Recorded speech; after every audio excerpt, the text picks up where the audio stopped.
Pero antes de entrar en política, que es el estilo de vida de él de hace 50 años, vamos a hablar de salud con Hugo Tolentino. De salud. De salud. Un hombre que ha vivido plenamente, te lo garantizo, que goza de buena salud y que nos puede decir cómo se mantiene lúcido, hábil, trabajando diariamente. Eso es genético, doctor. ¿Tú conociste al papá de él? Sí, eso es genético. Los tolentinos duran Y además mucho. es paisano. También. Es libanés. Ahí es que está el problema. Ahí es que está el problema. Ahí es que está Su madre es libanesa. Él su es papá dominicano. híbrido. Hugo Tolentino, ¿cómo se vive bien a tu edad? ¿Cómo vive un hombre de la tercera edad bien? ¿Cuáles son las condiciones que este medio le exige a un hombre como tú, como yo, como él, que es mayor que nosotros, para vivir, tener calidad de vida en este país? Tú sabes que yo no he adoptado un método determinado. Sí lo hiciste, dejaste de fumar. Pero yo lo que he hecho es, yo creo que la actividad permanente es la fórmula de mantenerse más o menos alerta. ¿Lees mucho, escribes mucho? Sí, yo leo mucho, eso es lo que yo más Y hace ejercicio físico, doctor. hago poco ejercicio en este momento. Pero lo ha hecho. Hice mucho. Ha caminado. Hice mucho ejercicio físico en toda mi... Y he visto también que de vez en cuando usted visita grandes centros, porque creo que lo conocen en Johns Hopkins.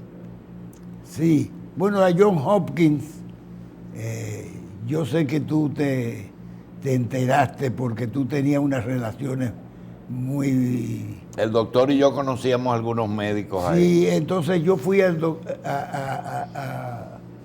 Johns Hopkins en Baltimore. Yo fui a ese hospital porque tenía una afección en la garganta. Mira, John Hopkins acaba de hacer un estudio de una relevancia extraordinaria. Tomaron el cuello de la matriz de una mujer infectada con el virus de VIH hace 30 años. Ella se llama H.E. y el apellido L.A., Henrietta Lacks. Pero el estudio se llama H.E.L.A. en honor a esa señora, conocido del mundo entero. Tomaron ese tumor, lo repartieron en pedazos y comenzaron a cultivarlo.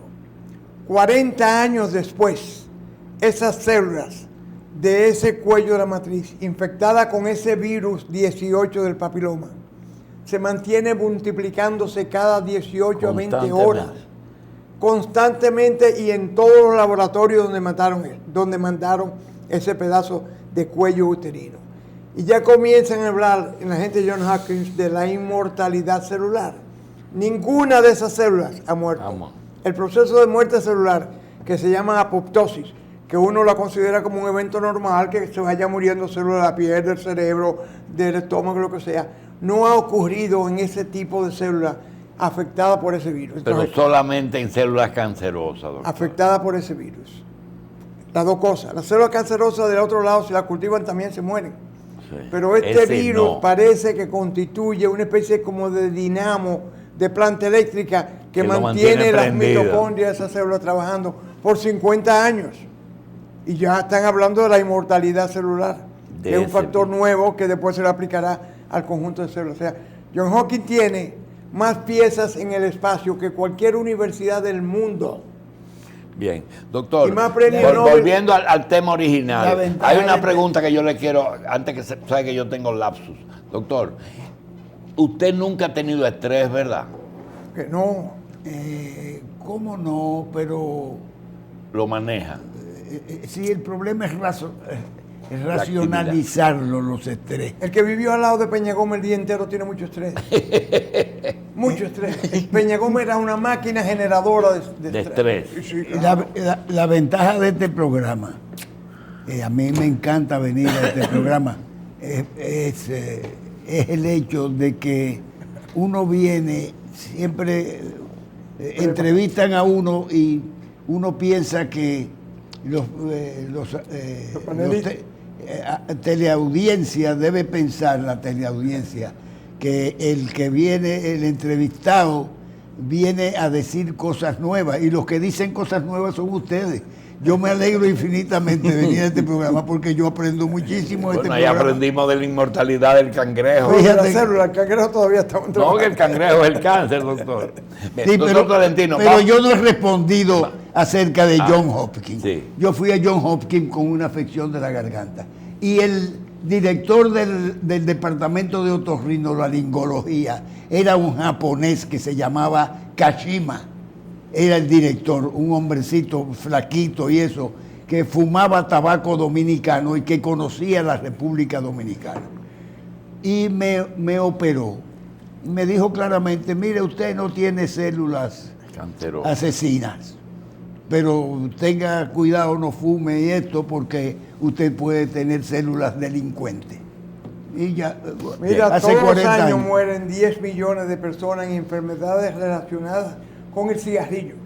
Ahí vi que Philip Morris está metiendo Sí, una cuña sí. por cigarrillo eléctrico. De esos 10 millones, hay 1 millón que nunca ha fumado, que son las esposas, los compañeros, las compañeras del gran fumador. De manera que también a esos que no han fumado, y ya no la garganta, la vejiga, el uréter, el riñón, el colon, todo tiene que ver con cigarrillo. Bien, ahora de las cosas que usted nos puede enseñar a nosotros. Doctor Tolentino, el periódico Hoy le hace una entrevista, que no vamos a entrar en detalle, pero se nos ocurren las primeras preguntas. ¿Está este país bien gobernado? Está muy mal gobernado. ¿Desde cuándo? Desde la muerte de Trujillo, yo creo que los gobiernos han sido, algunos han respetado las normas generales y tradicionales de la democracia. Doctor, gobernar y administrar son dos cosas diferentes. Trujillo lo administró bien, pero no lo gobernó bien.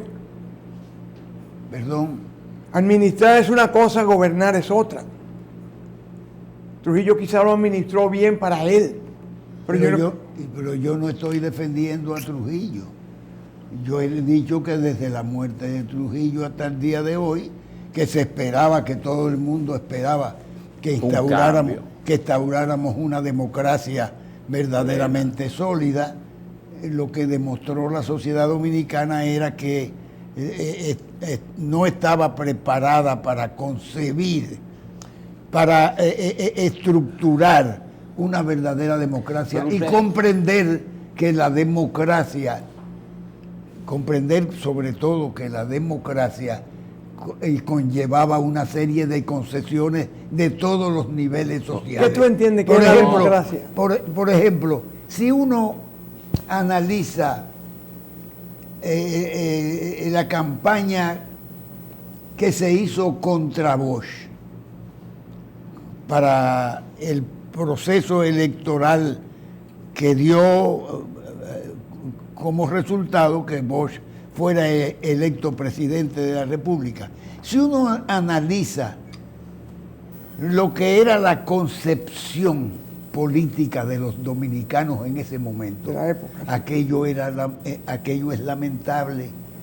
Yo comprendo perfectamente que los norteamericanos tenían un delirio con el problema de Fidel Castro y creían que toda América Latina se le podía convertir en un movimiento revolucionario y era el momento de la Guerra Fría, la separación total entre el mundo del este y el mundo de Occidente. Yo comprendo todo eso de los norteamericanos, de todo, pero aquí en la República Dominicana, tú coges el pensamiento que predominó en la Unión Cívica, en la iglesia. Aquello era el atraso más agudo que tú te podías imaginar. Aquellas acusaciones a Juan Bosch de comunista. Sí, pero usted dijo algo, perdónenme, que quiero que desarrolle. Usted comenzó a hablar de que a la muerte de Trujillo el país parece que no estaba listo para una democracia. Y esta mañana, leyendo los periódicos, veo que una pareja le quemó los genitales a una niña de 12 años porque se hacía pipí en la cama. Y yo digo, pero caramba, esa sociedad que no tiene que ver con la política ha llegado a un punto de que todos los días uno ve atrocidades que ocurren en el mundo, pero que a nosotros nos interesa lo de aquí. Y es la pregunta, ¿esa sociedad la preparó Trujillo para que sea así? ¿O eso es algo que ha crecido paralelo y que no tiene nada que ver con lo otro? No, Trujillo porque él dice una cosa administrar y otra gobernar, porque él tiene un diccionario aparte, que fue lo del Láutico y Bosch, el arquetipo del buen gobernante, hablando de permanecer en el poder. Es decir, realmente no vamos a jugar a Trujillo, pero lo que ha pasado después es una falla de administración o de buen gobernar. Es una falla de cultura política y de ejercicio gubernamental. Yo creo que están involucradas las dos cosas. O sea, la sociedad dominicana no tiene todavía una profunda convicción de que fundamentar una democracia precisa del respeto de determinadas leyes y del respeto de esas determinadas leyes. O sea, no basta con que la gente piensa es necesario tener libertad de palabra, es necesario que la salud funcione en nuestro país, es necesario que la educación sea buena, sino tú tienes que estar convencido de que hay fórmulas específicas que se pueden crear y que la gente tiene que respetar. Por ejemplo, en nuestro país, la primera crítica que se puede hacer en nuestro país es que no se respeta ni la Constitución ni las leyes. Pero usted comenzó a hablar de que hasta la muerte de Trujillo. No, profesor, óigame. Cuando gana Bosch, cuando Bosch le gana a la Unión Cívica, hasta este momento, la Unión Cívica tiene una posición muy clara, antitrujillista, y Bosch le abre las puertas al trujillismo. Usted sabe muy bien que esa fue la puerta por la que entró. Ahora, después no aceptó la derrota y comenzó la conspiración. Pero hasta ese momento fueron dos partidos que quien le abría la puerta a los hijos de los Trujillo y a los espías, a los calieses, era Bosch, y ganó esas elecciones con un gran porcentaje de trujillistas, y la Unión Cívica con sus 7 látigos perdió. Sí, pero yo no te estoy contradiciendo, yo no tengo una actitud contradictoria. Pero no fue por el miedo a Fidel Castro. Yo digo que desde la muerte de Trujillo hasta el día de hoy, nosotros no hemos sido capaces de buscar la alternativa democrática con el respeto profundo a la metodología democrática. Porque el sistema democrático, doctor Tolentino, no se impone, no se implanta, no es una mata que tú haces un hoyo y le echas tierra negra. Hay que cultivar demócratas. El país no tiene demócratas, ni siquiera en el gobernante sistema. Tú ves democracia, no hay democracia. La gente quiere lo mío, para mí, y se olvida de todo lo demás y no hay sentido de democracia. Mira, habría que remontarse a la historia para comprender que en todo el trayecto de la vida republicana dominicana ha habido una contradicción profunda entre las herencias coloniales, que eran herencias dictatoriales de cierta manera. Sí. Un gobernador y la monarquía imponían determinadas reglas y había que respetarlas. Y además luchaban por sus intereses muy particulares. Cuando se hace la primera Constitución Dominicana, se crea un artículo, que fue el artículo 210, dándole poderes absolutos al presidente a Santana.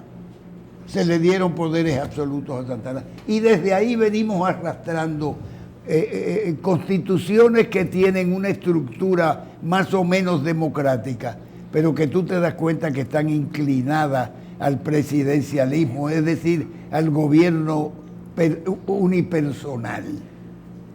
en el mundo, por lo menos en nuestro mundo, hay 4 o 5 gobiernos que valdría la pena analizarlo para compararlo. Ecuador, Venezuela, Nicaragua, el mismo Estados Unidos. El mismo Estados Unidos en el régimen actual. ¿En qué se diferencia eso de lo que tenemos aquí con Danilo Medina Sánchez? Tiene control de los poderes, hace lo que le da la gana. Bueno, son gobiernos presidencialistas. Ese es el problema también, en que no hay un verdadero equilibrio. El Parlamento no tiene la fuerza que debería tener. Y la democracia se fundamentó precisamente en un equilibrio de poderes. O sea, la justicia independiente, el poder legislativo independiente y el poder ejecutivo independiente, cada uno con sus normas y sus reglas, sin poder invadir cualquiera de los otros poderes, sino que tenían que permanecer respetuosos de ese equilibrio. Y no es así. Siempre el presidente de la República, el gobernante, tiene mucho más fuerza, inclusive en los Estados Unidos. La fuerza total. Es decir, que hay un falseamiento de la democracia, de las verdaderas aspiraciones que dieron inicio a lo que fue la Revolución Francesa. Sí, pero usted no le da ningún crédito a los PLDistas, al punto de que dice que ellos no tienen ninguna calidad para combatir el trujillismo que puede representar el candidato ese que anda propugnando. Mira, es muy simple. Yo creo que es muy simple. Es cierto, yo no soy un defensor de ninguna manera de Trujillo, recuérdate que yo viví en el exilio. A mí me acusaron de muchísimas cosas. Bueno, es cierto que Trujillo fue un criminal. Balaguer trataba de justificarlo diciendo que los asesinatos eran en defensa del poder, del Estado, que eran asesinatos hechos por el Estado, porque Trujillo consideraba que él era el Estado y por consiguiente cualquier violación, cualquier crítica a Trujillo era directamente al Estado y que Trujillo era el bienhechor y el rescatador de los principios de desarrollo del país. Y tenía una constitución que cuando tú la leías era una constitución de un país democrático, ¿no? Perfecto. Pero se burlaba todos los días. Trujillo mantuvo el país detenido de acuerdo a sus intereses en materia de educación, las ciencias. Aquí no hubo verdaderamente universidades que hicieran investigación, creaban simplemente profesionales nada más y lo lanzaban a la calle. Es decir, el país no tenía verdaderamente un desarrollo cultural en términos generales, viendo la cultura como todo lo que la sociedad produce. No iba hacia un desarrollo, y eso lo demuestra la muerte de Trujillo.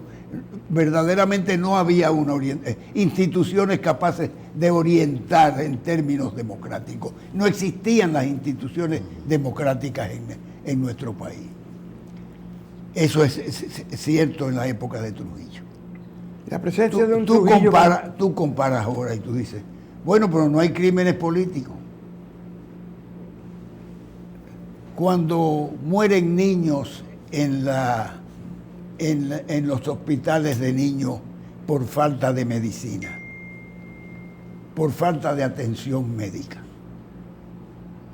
de gobiernos que en vez de invertir en la salud de los niños, de las madres que mueren, de los viejos y de los ancianos que mueren en los hospitales por falta de atención, y al mismo tiempo tú te das cuenta que en ese gobierno se roban cientos de miles de millones de dólares, tú te das cuenta de que son unos criminales.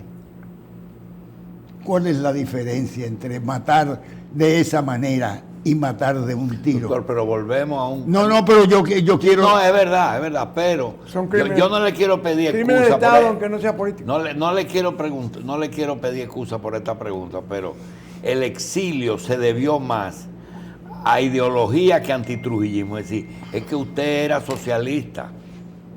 El exilio quizás se debió más al socialismo que al antitrujillismo. Yo quiero subrayar una vez más.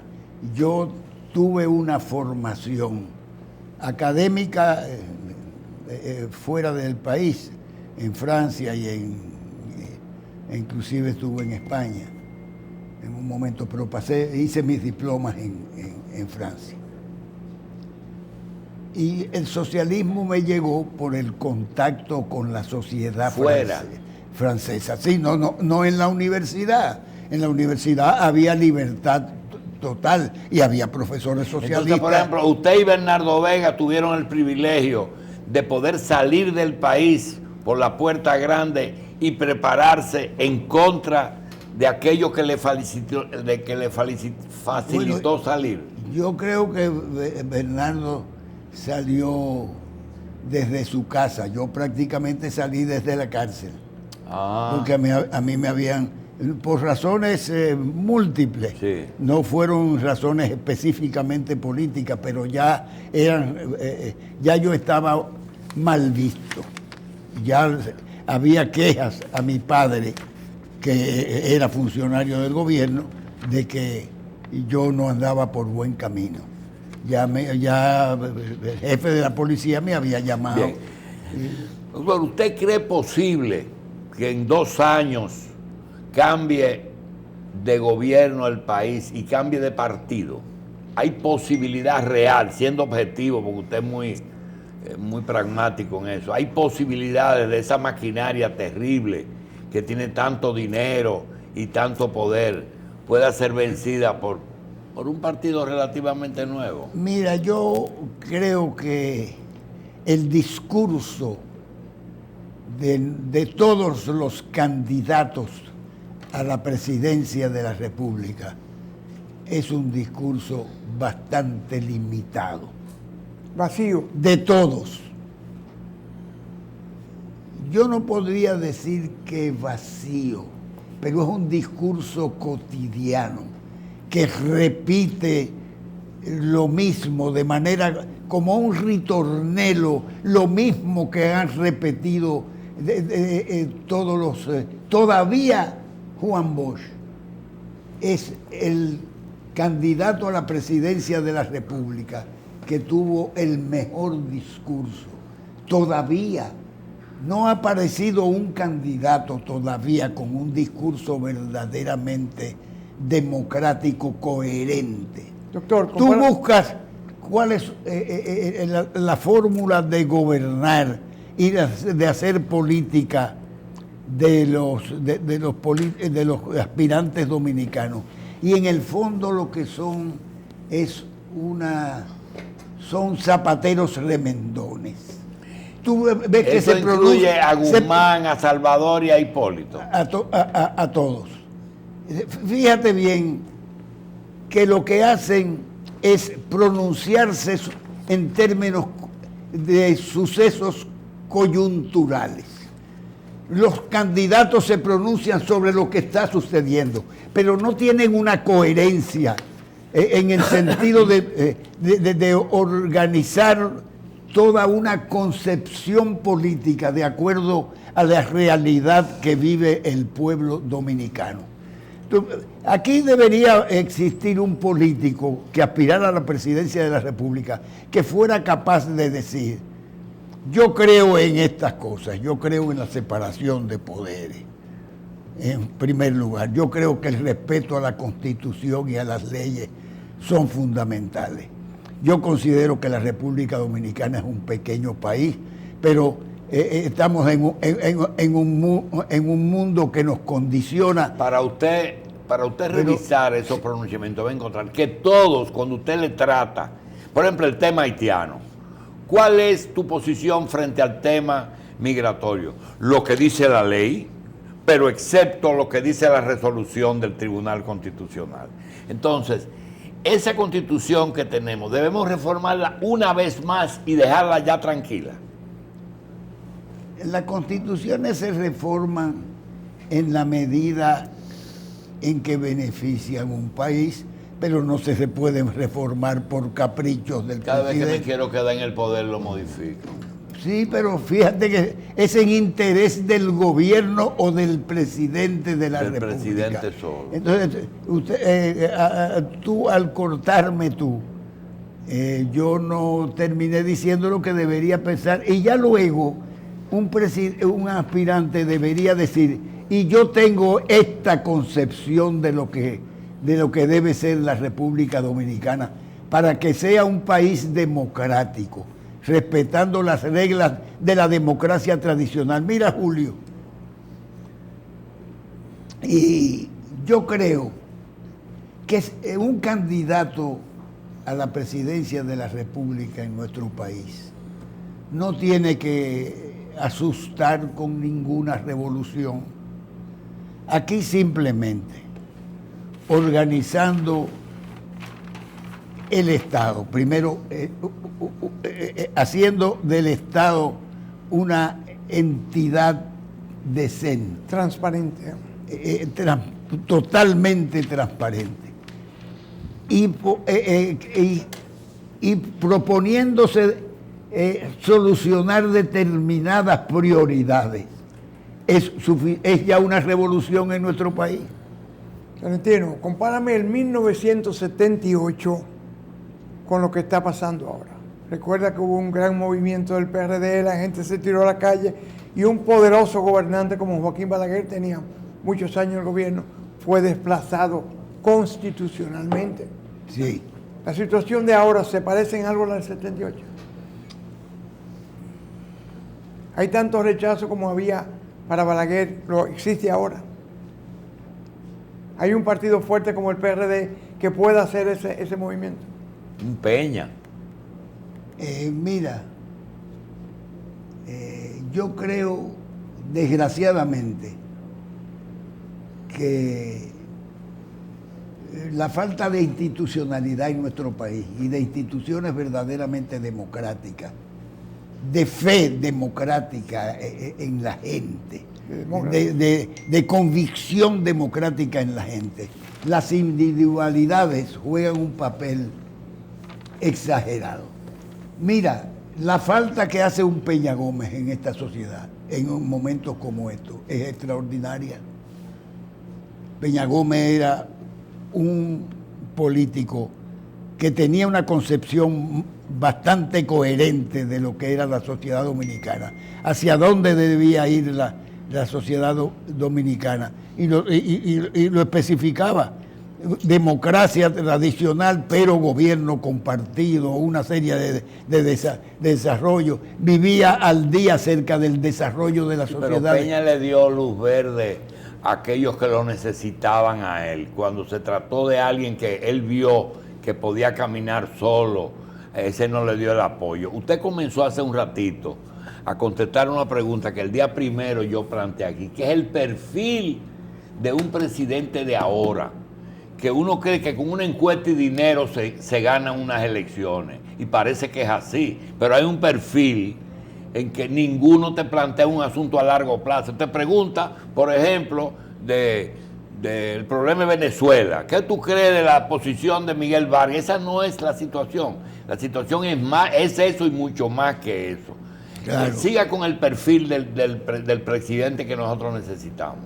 Ya te dije que al margen de respetar las reglas tradicionales, las normas tradicionales, las estructuras tradicionales de lo que es una democracia, sobre todo un partido socialista, en los partidos socialistas, nosotros nos decimos en el PRM que somos socialistas.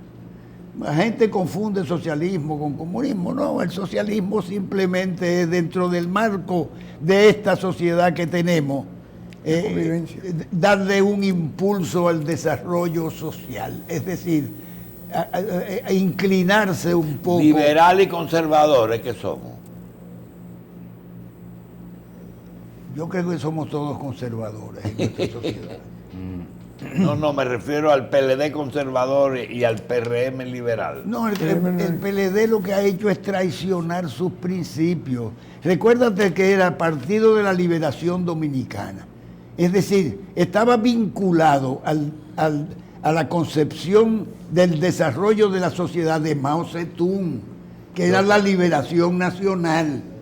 Eso era el PLD, porque Juan Bosch no estaba vinculado a las ideas socialistas de los comunistas europeos, sino estaba vinculado a las ideas del desarrollo socialista de los comunistas asiáticos, porque fueron los que lo acogieron, y Juan Bosch en eso era muy caprichoso, consideraba que el mundo eurocéntrico y gálico le había dado el golpe de Estado. Mira, ahí estamos entrando en un tema que usted conoce. Mira, Juan Bosch es una figura increíble.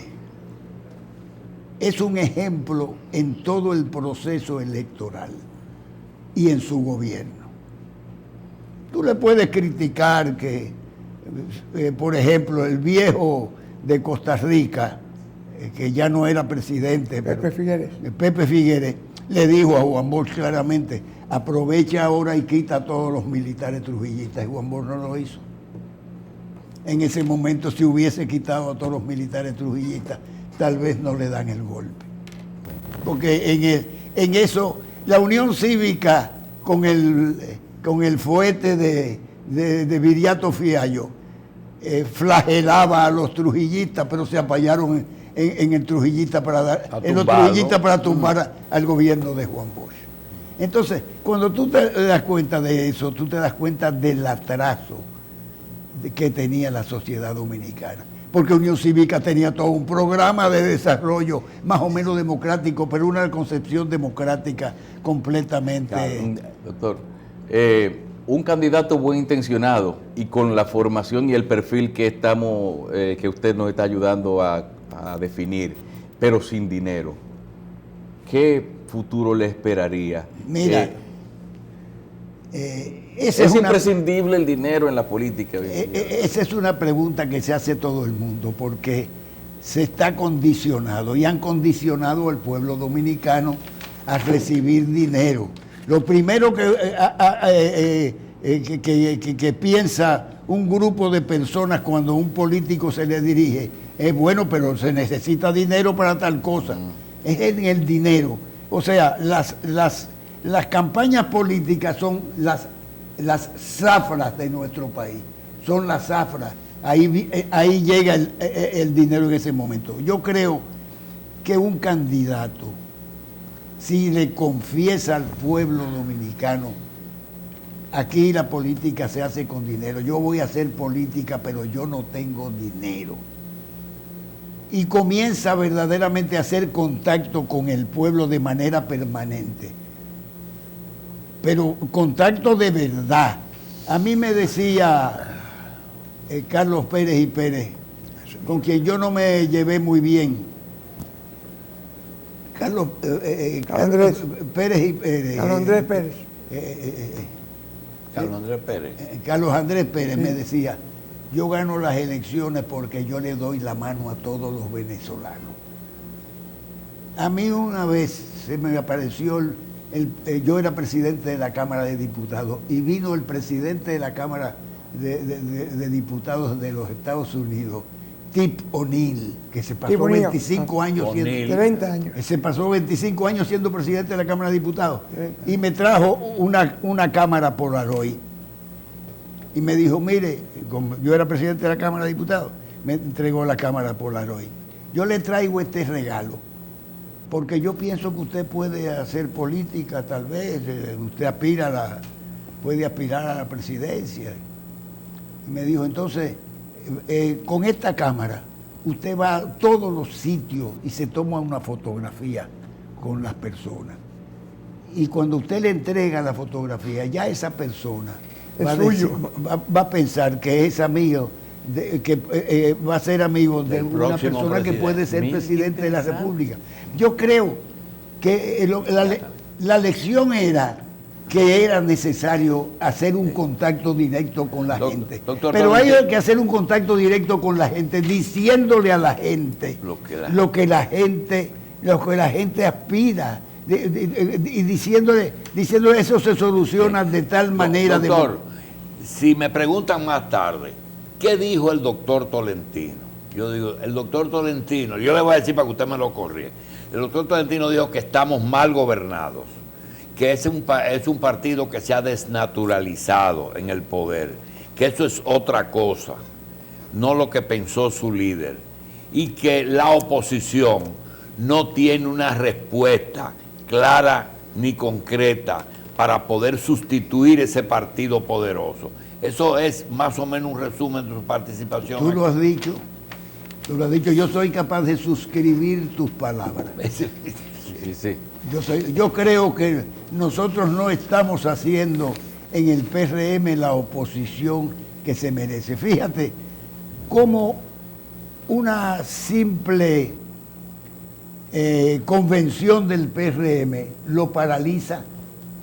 Es decir, no hay una verdadera maquinaria con objetivos determinados por encima de cualquier acontecimiento, sino que paralizado el problema de los candidatos, la discusión en el partido ya paraliza el partido y entonces el partido ya no hace política. Bien, sí. Doctor Tolentino, no podemos desperdiciar su experiencia como canciller, y entonces ayer se fue República Dominicana contra Venezuela, lo que alguna gente consideraba impensable en esto, votando en su contra en la OEA.